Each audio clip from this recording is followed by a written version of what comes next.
welcome back to this channel JR Mantra. Today I am going to show you how to make economics lesson plan in B.Ed final year. I hope कि आप सब अपने अर्थशास्त्र पाठ्य योजना बना रहे होंगे तो आपको कोई भी डिफिकल्टी हो रही है सो डोंट वरी। आज के इस वीडियो में हम देखने वाले हैं कि हम कैसे बनाएंगे ये लेसन प्लान। और आज का हमारा जो प्रकरण होगा ये होगा उत्तर प्रदेश की अर्थव्यवस्था। तो चलिए स्टार्ट करते हैं। सबसे पहले यहाँ पर आप लिखेंगे क्लास, आपका जो भी क्लास होगा यहाँ पर आप क्लास लिखेंगे तो क्लास 8 का टॉपिक है तो यहाँ पर आप लिखेंगे क्लास 8। फिर आपका लेसन प्लान नंबर, आपका जो भी लेसन प्लान नंबर होगा फिल करेंगे। नेक्स्ट है आपका पीरियड या कालांश, आपके क्लास का जो भी पीरियड होगा यहाँ पर आप फिल करेंगे। नेक्स्ट है आपका सब्जेक्ट या विषय, आपका जो भी सब्जेक्ट होगा मीन्स आपका अर्थशास्त्र सब्जेक्ट है तो यहाँ पर आप लिखेंगे अर्थशास्त्र। अब है आपका स्कूल, आपकी टीचिंग जिस भी स्कूल में लगी होगी आप उस शिक्षण संस्थान का नाम लिखेंगे। नेक्स्ट है आपका डेट, आपकी टीचिंग जिस डेट को होगी आप डेट लिखेंगे। देन है आपका ड्यूरेशन, आपकी जितने मिनट की क्लास होगी आप लिखेंगे अवधि यहाँ पर। अब है आपका प्रकरण और आज का हमारा टॉपिक है उत्तर प्रदेश अर्थव्यवस्था। नेक्स्ट है आपका सामान्य उद्देश्य, मीन्स जब भी आप कोई टॉपिक पढ़ाते हैं तो आप एक्सपेक्ट करते हैं कि बच्चे कुछ ना कुछ इस टॉपिक के बारे में जानते होंगे। तो यहाँ पर देखिए पूर्वत लिखा हुआ है क्योंकि आज जब फाइनल ईयर में होते हैं तो आपको 20 से 25 लेसन प्लान बनाने होते हैं और सब में आपका सामान्य उद्देश्य सेम होता है, इसीलिए यहाँ पर पूर्ववत लिखा हुआ है। नेक्स्ट है आपका विशिष्ट उद्देश्य, मीन्स स्पेसिफिक ऑब्जेक्टिव्स। आपका जो आज का टॉपिक है उत्तर प्रदेश अर्थव्यवस्था, तो ये टॉपिक पढ़ाने से आप बच्चों में क्या क्या चीज़ें डेवलप करते हैं, उनमें किन किन चीज़ों का विकास करते हैं, इसे हम कहते हैं विशिष्ट उद्देश्य। तो देखिए यहाँ पर आपके कुछ पॉइंट्स हैं। छात्र उत्तर प्रदेश की राजनीतिक व आर्थिक स्थिति समझ सकेंगे, छात्र उत्तर प्रदेश की कृषि को समझ सकेंगे, छात्र उत्तर प्रदेश का आर्थिक महत्व बता सकेंगे। ठीक है। नेक्स्ट है आपका शिक्षण सहायक सामग्री, मीन्स जब भी आप कोई टॉपिक पढ़ाते हैं तो आपकी उस टीचिंग में जो चीज़ें आपकी हेल्प करती हैं आपकी टीचिंग में, इसे हम कहते हैं शिक्षण सहायक सामग्री, जैसे चौक, चार्ट, डस्टर, लपेट, श्यामपट, पॉइंटर एक्सेट्रा।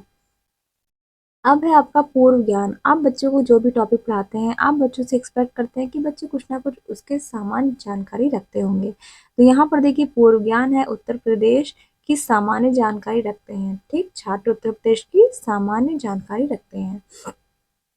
अब है आपका इंट्रोडक्शन या प्रस्तावना, आप बच्चों से कुछ इजी क्वेश्चन पूछते हैं जो बच्चों के पूर्व ज्ञान से संबंधित हो और सारे क्वेश्चन आंसर एक दूसरे से संबंधित होने चाहिए। और जो आपका आज का टॉपिक है वो बच्चों के द्वारा आंसर के रूप में प्राप्त होना चाहिए।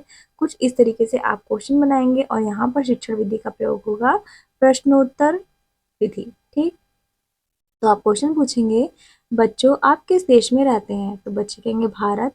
अब आप क्वेश्चन पूछेंगे भारत देश के किस प्रदेश में रहते हैं, तो बच्चे कहेंगे उत्तर प्रदेश। अब आप क्वेश्चन पूछेंगे उत्तर प्रदेश में क्या क्या फसल होती है, तो बच्चे कहेंगे धान, गन्ना, गेहूँ। अब आप क्वेश्चन पूछेंगे इन फसलों के अलावा कोई खनिज भी पाया जाता है, तो यहाँ पर समस्यात्मक हो जाएगा, बच्चे आंसर नहीं कर पाएंगे। अब यहाँ पर उद्देश्य कथन आता है, आप बच्चों को बोलेंगे बच्चों आज हम उत्तर प्रदेश की आर्थिक महत्व या खनिज पर चर्चा करेंगे। ठीक है। अब है आपका उत्तर प्रदेश एक परिचय, आप सबसे पहले उत्तर प्रदेश के बारे में परिचय देंगे कुछ। तो यहाँ पर प्रस्तुतिकरण है आपका जिसमें आप क्या करेंगे सीरियल नंबर बताएंगे, टीचिंग पॉइंट 2 से 3 शिक्षण बिंदु बनाएंगे और यहाँ पर छात्र अध्यापक कथन में आप क्या करेंगे बच्चों को एक्सप्लेन करेंगे, बच्चों से क्वेश्चन पूछेंगे। अब है आपका छात्र या छात्रा क्रिया में एक्सप्लेनेशन विधि में मीन्स व्याख्या विधि में बच्चे क्या करेंगे ध्यानपूर्वक बैठ के सुनेंगे और प्रश्नोत्तर विधि में उत्तर देंगे। अब देखिए आगे मूल्यांकन, बच्चों को आप मूल्यांकन करेंगे। उसके बाद है श्यामपट कार्य, मीन्स आप बच्चों को जो भी इम्पोर्टेंट पॉइंट बताएंगे, बच्चों को जो भी एक्सप्लेनेशन देंगे उसमें के इम्पोर्टेंट पॉइंट को आप ब्लैक बोर्ड पर लिखेंगे। अब है आपका विकासात्मक प्रश्न, आप बच्चों से विकासात्मक प्रश्न पूछते हैं। बच्चों आप किस प्रदेश में रहते हैं, तो बच्चे कहेंगे उत्तर प्रदेश में। अब आप क्वेश्चन पूछेंगे उत्तर प्रदेश के बारे में आप क्या जानते हैं, तो बच्चे अस्पष्ट उत्तर देंगे। अब आप स्पष्टीकरण देंगे, बच्चों हम पिछली कक्षा में पढ़ चुके हैं कि हमारा प्रदेश उत्तर प्रदेश है जो भारत की क्षेत्रफल की दृष्टि से चौथा राज्य है। यहाँ पर बहुत प्रकार की फसलें व अन्य विभिन्न कृषि कार्य किए जाते हैं। ठीक है। भारत में उत्तर प्रदेश का बहुत ही महत्व है, यहाँ पर जनसंख्या बहुत है, साथ ही यह राजनीतिक रूप से भी बहुत महत्व रखता है। उत्तर प्रदेश में फसलों के साथ ही बागवानी, फल उत्पादन आदि भी किया जाता है। यहाँ पर विभिन्न प्रकार के उद्योग भी स्थापित हैं।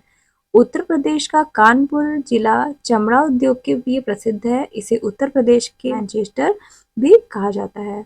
उत्तर प्रदेश में विंध्य पर्वत श्रेणी के आसपास बहुत ही कम मात्रा में खनिज पाए जाते हैं।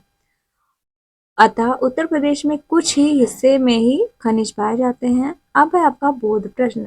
अब आप प्रश्नोत्तर विधि के द्वारा बोध प्रश्न करेंगे। उत्तर प्रदेश में क्या ज्यादा है? ठीक है, उत्तर प्रदेश का मैनचेस्टर किसे कहते हैं? अब देखिए आगे आपका दूसरा शिक्षण बिंदु, उत्तर प्रदेश का भारत में महत्व क्या है? तो आप विकासात्मक प्रश्न पूछेंगे। उत्तर प्रदेश में खनिज क्या है? ठीक है, जैसे संगमरमर हो गया, कोयला हो गया। अब आप क्वेश्चन पूछेंगे उत्तर प्रदेश के किन किन भागों में, किन किन क्षेत्रों में खनिज पाया जाता है? तो बच्चे स्पष्ट उत्तर देंगे प्रश्नोत्तर विधि के द्वारा। अब आप व्याख्यान विधि का प्रयोग करेंगे, बच्चों को एक्सप्लेनेशन देंगे। बच्चों, आप लोगों को पता होगा कि खनिज कैसे स्थानों में मिलता है। मैंने बताया भी था कि जहाँ पर पठारी भाग होते हैं वहाँ पर खनिज पाया जाता है। खनिजों का बहुत महत्व है जिनसे उद्योग प्रारंभ किए जाते हैं। यह उद्योग हमारे अर्थव्यवस्था को मजबूत बनाता है जिससे देश का आर्थिक विकास होता है। अब आप क्या करेंगे? बोध प्रश्न पूछेंगे। बच्चों, उत्तर प्रदेश के किस भाग में खनिज मिलता है? खनिज का क्या महत्व है? ठीक है, ये प्रश्नोत्तर विधि का प्रयोग कर रहे थे आप। अब देखिए आपका लास्ट में है black board work. Black board work में आपका क्या होगा? जो भी आपके एक्सप्लेनेशन के इंपॉर्टेंट पॉइंट्स होंगे वो आप ब्लैक बोर्ड पर लिखते जाएंगे ताकि बच्चों को और भी आसानी से समझ में आए। अब देखिए ये चीज है आपका next point, Shyam Patkar means जो भी आप ब्लैक बोर्ड पर लिखे थे अब आप क्या करेंगे? बच्चों को बोलेंगे अपनी अपनी नोटबुक में लिखने के लिए। इसके बाद आप निरीक्षण कार्य के द्वारा निरीक्षण करेंगे बच्चों का कि बच्चे सारे लिख रहे हैं या नहीं। अब है आपका पुनरावृत्ति का प्रश्न। अब क्या है पुनरावृत्ति के प्रश्न? अभी तक आपने जितना भी पढ़ाया है उसमें से कुछ क्वेश्चन पूछेंगे दोबारा, मीन्स पुनः आप क्वेश्चन पूछ के बच्चों का मूल्यांकन करते हैं। तो देखिए उत्तर प्रदेश का क्षेत्रफल की दृष्टि से कौन सा स्थान है? उत्तर प्रदेश का पठारी हिस्सा कहाँ है?